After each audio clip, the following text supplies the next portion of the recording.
वहीं रूस और यूक्रेन के बीच जंग का असर अब दुनिया के छोटे छोटे देशों पर भी देखने को लगने लगा है और इन्हीं देशों में से एक है पूर्वी यूरोप और यूक्रेन का पड़ोसी देश मोल्दोवा। महज 76 दिनों की जंग ने मोल्दोवा को कंगाल कर दिया है और सिर्फ यही नहीं, आर्थिक संकट और कंगाली से जूझते मोल्दोवा पर एक और बड़ा खतरा भी अब मंडराने लगा है और वो खतरा है रूसी सेना के हमले का।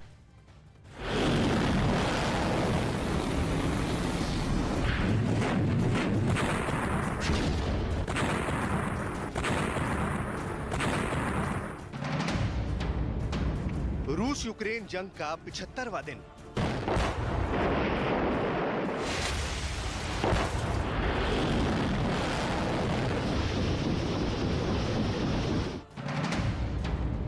यूक्रेन में बरस रहा तबाही का बारूद।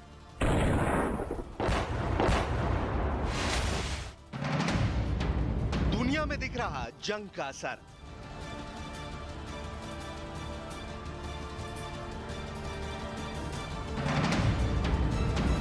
रूस यूक्रेन जंग में मोल्दोवा कंगाल।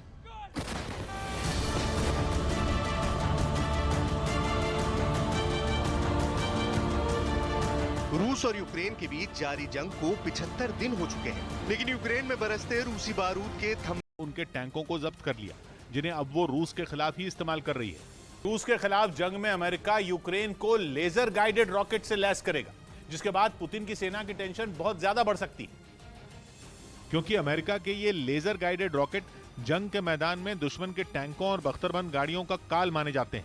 और द यूरेशियन टाइम्स अखबार ने दावा किया कि अमेरिका जल्द ही इस एडवांस्ड प्रिसिजन किल वेपन सिस्टम सेकंड की खेप को यूक्रेन के लिए रवाना करेगा, जो अमेरिका में 1940 में तैयार किए गए 70 mm रॉकेट का आधुनिक वर्जन है और इन्हें लेजर गाइडेड किट का इस्तेमाल कर और भी घातक बना दिया गया है। IMF यानी इंटरनेशनल मॉनेटरी फंड ने अंतर्राष्ट्रीय समुदाय से मोल्दोवा की आर्थिक मदद करने की गुहार लगाई है। मोल्दोवा में हालात इतने बिगड़ चुके हैं कि देश के राष्ट्रपति को यूरोपियन यूनियन से मोल्दोवा से निर्यात किए जाने वाले सामान पर लगने वाले शुल्क को माफ करने की अपील करनी पड़ी। care s-au petrecut în regiunea transnistreană acum câteva zile sunt îngrijorătoare. Analizele noastre arată că aceste incidente au fost provocate de forțe pro-război din interiorul regiunii, dar în același timp noi am auzit amenințări care au venit din partea unor generali ruși despre intenția lor de a ajunge până în Transnistria și evident că aceste declarații sunt irresponsabile și îngrijorătoare. Noi încercăm să descurajăm asemenea incidente. Evident, forțele de ordine. दरअसल Moldova पूर्वी Europe में Ukraine और Romania के बीच में बसा एक देश है। 33,000 वर्ग किलोमीटर में फैले मोल्दोवा की आबादी करीब 26 लाख है। मोल्दोवा का शुमार यूरोप के सबसे गरीब मुल्कों में किया जाता है और आंकड़ों के लिहाज से मोल्दोवा यूरोप का दूसरा सबसे गरीब देश है। मोल्दोवा में मौजूद IMF के प्रतिनिधि रॉजर्स चावानी के मुताबिक लोन देकर भी मोल्दोवा को आर्थिक संकट से उबारा नहीं जा सकता है। दरअसल इंडस्ट्री और कृषि क्षेत्र कमजोर होने की वजह से नौबत यहाँ तक पहुँची है। मोल्दोवा की GDP का 60% हिस्सा सर्विस सेक्टर से आता था। मोल्दोवा की आबादी का करीब 45% हिस्सा यानी 12 से 15 लाख लोग विदेशों में काम करते हैं। मोल्दोवा अपनी गैस की 100% जरूरत के लिए रूस पर निर्भर है।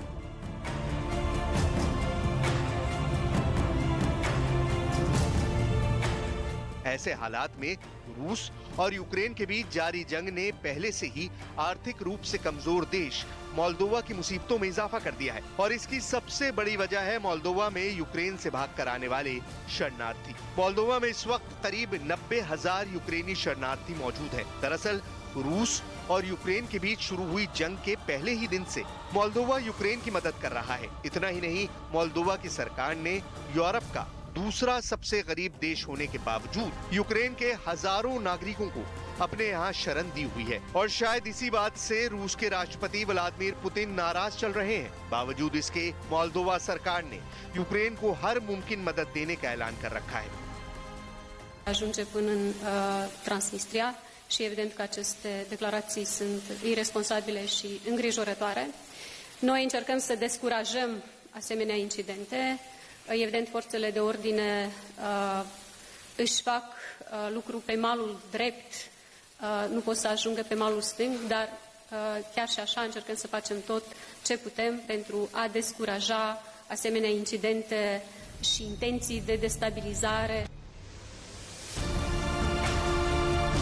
आर्थिक संकट और कंगाली से जूझते मोल्दोवा पर एक और बड़ा खतरा भी मंडरा रहा है और वो खतरा है रूसी सेना के हमले का। चूंकि मोल्दोवा की सेना में महज 7,000 सैनिक ही हैं, लिहाजा अगर रूसी सेना ने उस पर हमला कर दिया तो वो रूस के सामने चंद घंटे भी नहीं ठहर पाएगा। पश्चिमी मीडिया के मुताबिक रूस ओदेसा पर कब्जे के बहाने यूक्रेन के एक पड़ोसी देश मोल्दोवा पर कब्जा करना चाहता है और इस खतरे पर मोल्दोवा की राष्ट्रपति कुछ दिन पहले ही उनके देश पर होने वाले रूसी हमले का अंदेशा जता चुकी हैं।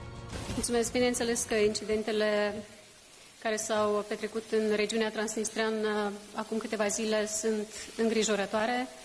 Analizele noastre arată că aceste incidente au fost provocate de forțe pro-război din interiorul regiunii, dar în același timp noi am auzit amenințări care au venit din partea unor generali ruși despre intenția lor de a ajunge până în Transnistria și evident că aceste declarații sunt irresponsabile și îngrijorătoare.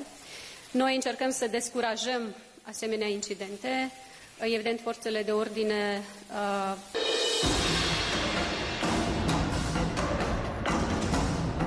British रक्षा विशेषज्ञों के मुताबिक रूस के Moldova पर हमले के 3 मकसद हैं। पहला मकसद मोल्दोवा पर कब्जे से रूस के लिए यूक्रेन के खिलाफ एक नया मोर्चा खोलने का मौका मिल जाएगा। इससे रूसी सेनाएं पश्चिम की ओर से यूक्रेन के ब्लैक सी पोर्ट सिटी ओदेसा की ओर आसानी से बढ़ पाएंगी। ट्रांसनिस्टीरिया से ओदेसा की दूरी महज 40 किलोमीटर है। मोल्दोवा पर कब्जे के बाद यूक्रेन ब्लैक सी से कट जाएगा। दूसरा मकसद, इससे रूस मोल्दोवा को यूरोप के करीब जाने से रोक पाएगा। मोल्दोवा मार्च 2022 में यूरोपियन यूनियन में शामिल होने के लिए आवेदन कर चुका है। तीसरा मकसद, रूस पश्चिमी देशों को यह संदेश देना चाहता है कि यूक्रेन की और मदद का मतलब होगा इस क्षेत्र में और अशांति।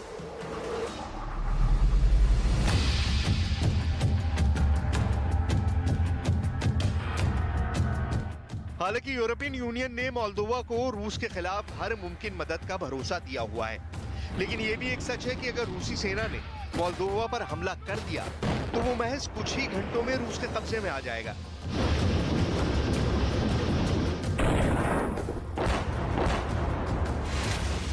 This is a defining moment for Moldova and for Europe.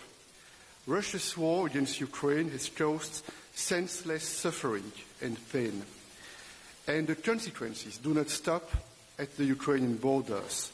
The consequences are global, from Russia's attack on international law to one of the biggest refugee crises since World War II, to rising food and energy prices. And Moldova has been particularly impacted by this war in your neighborhood, and it is exacerbating the existing crisis of COVID-19 and risks to your energy supply.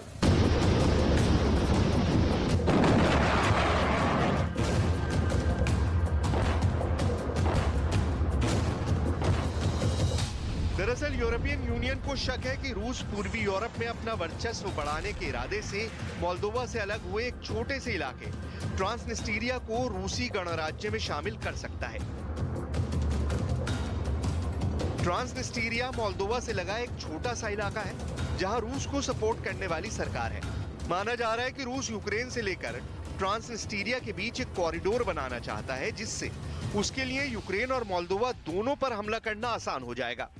1992 में Moldova से अलग हुए ट्रांसनिस्टीरिया से Moldova के संबंध अच्छे नहीं हैं।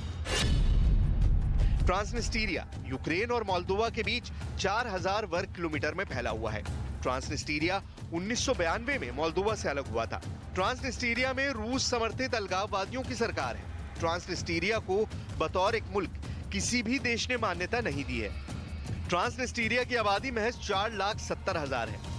ट्रांसनिस्टीरिया में रूसी और यूक्रेनी मूल के लोगों की तादाद मोल्दोवन आबादी से ज्यादा है। रूस ट्रांसनिस्टीरिया को फ्री गैस मुहैया करता है। ट्रांसनिस्टीरिया में 1500 रूसी सैनिक मौजूद हैं।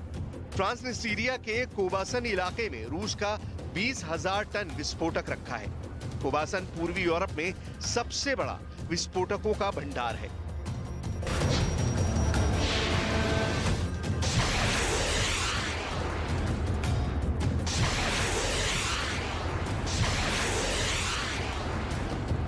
अभी तक तो अकेला यूक्रेन ही जंग की आग में जल रहा है, लेकिन अब रूस और यूक्रेन के बीच जारी जंग की तपिश पूरी दुनिया महसूस करने लगी है।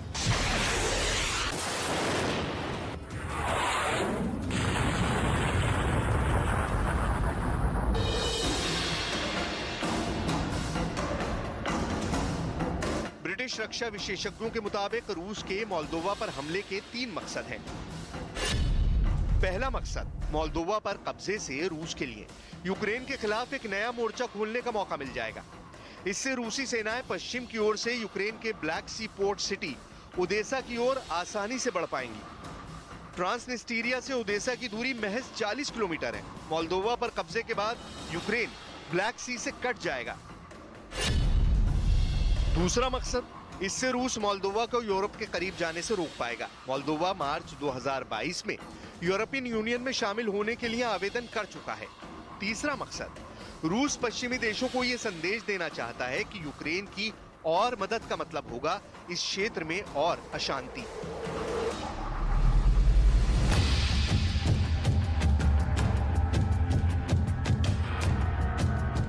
हालांकि यूरोपियन यूनियन ने मोल्दोवा को रूस के खिलाफ हर मुमकिन मदद का भरोसा दिया हुआ है, लेकिन यह भी एक सच है कि अगर रूसी सेना ने मोल्दोवा पर हमला कर दिया तो वो महज कुछ ही घंटों में रूस के कब्जे में आ जाएगा।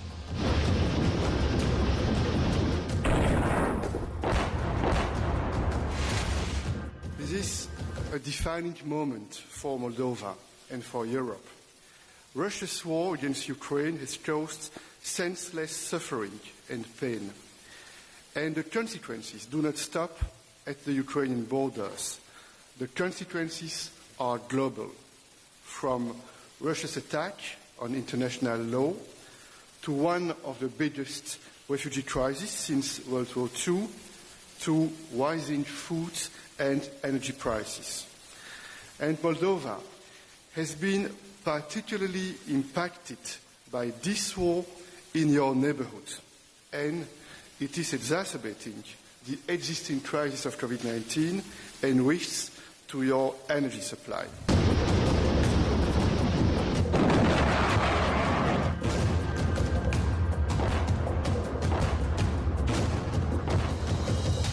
दरअसल यूरोपियन यूनियन को शक है कि रूस पूर्वी यूरोप में अपना वर्चस्व बढ़ाने के इरादे से मोल्दोवा से अलग हुए एक छोटे से इलाके ट्रांसनिस्ट्रिया को रूसी गणराज्य में शामिल कर सकता है। ट्रांसनिस्ट्रिया मोल्दोवा से लगा एक छोटा सा इलाका है जहां रूस को सपोर्ट करने वाली सरकार है। माना जा रहा है कि रूस यूक्रेन से लेकर ट्रांसनिस्ट्रिया के बीच एक कॉरिडोर बनाना चाहता है, जिससे उसके लिए यूक्रेन और मोल्दोवा दोनों पर हमला करना आसान हो जाएगा। 1992 में मोल्दोवा से अलग हुए ट्रांसनिस्ट्रिया से मोल्दोवा के संबंध अच्छे नहीं हैं।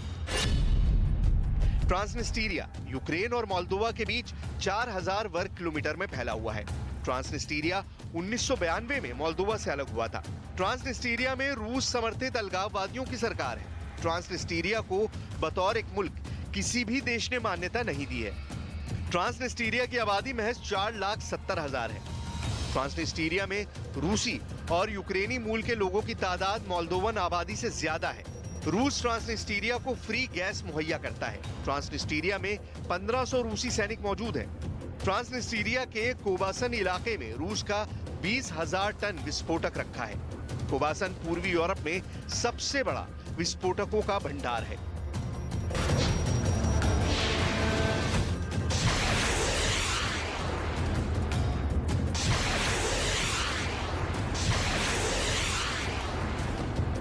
अभी तक तो अकेला यूक्रेन ही जंग की आग में जल रहा है, लेकिन अब रूस और यूक्रेन के बीच जारी जंग की तपिश पूरी दुनिया महसूस करने लगी है।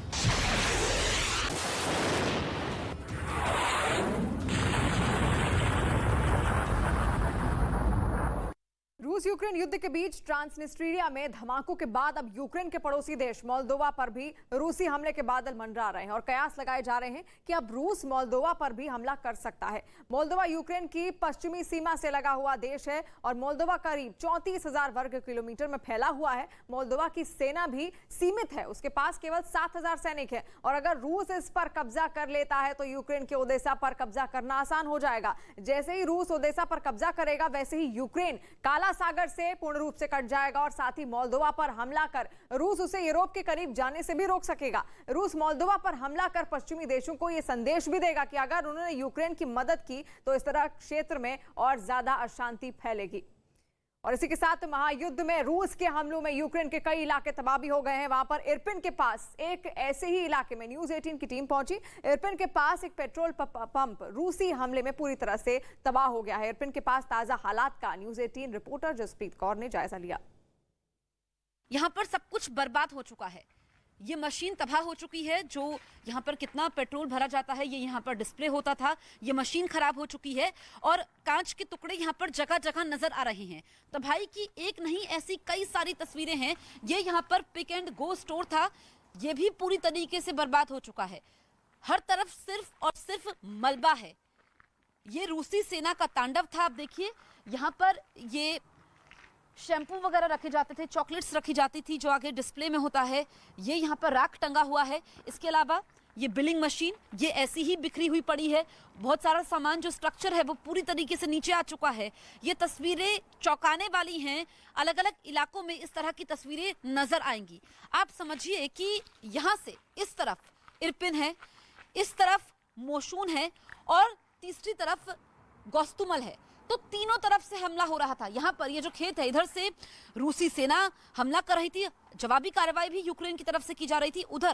उधर रूसी टैंक मौजूद थे गोस्तुमल की तरफ से और इधर से आते हुए वो हमला कर रहे थे और फिर हेलीकॉप्टर से भी यहाँ पर निशाना साधा जा रहा था। यानी कि हर तरफ से एक तरह से कहा जाएगा, उधर गोस्तुमल, इधर इरपिन और इधर मोशून, यहाँ से यहाँ पर हमले हो रहे थे। और उसके बाद जो जवाबी कार्रवाई की गई है, ऐसे में कीव का किला बच गया।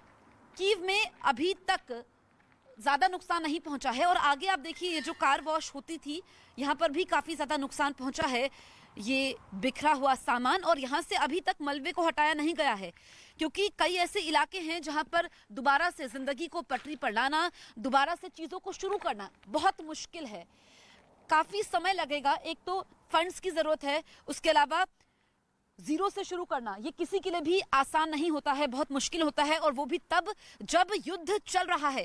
ये युद्ध कब खत्म होगा किसी को मालूम नहीं है। ये आप देखिए ये कार वॉश होती थी और उसके पीछे करम आप यहाँ से आइए, वो तस्वीरें दिखाइए। ये पूरा सामान बिखरा हुआ है। दरअसल यहाँ पर कार की एक्सेसरीज बनती थी और जो स्ट्रक्चर हम दिखाते हैं ये देख करके समझ में आता है कि ये नया बना हुआ था और काम शुरू ही हो रहा था। कुछ सामान था, ये पूरी तरीके से तहस नहस हो चुका है, सब कुछ बिखर गया है। ये पीछे आप देखिए कई घर भी इससे सटे हुए थे जो इसकी जद में आ गए। ये सामने घर में गीजर आप देख सकते हैं, उधर कुछ कपड़े भी टंगे हुए हैं।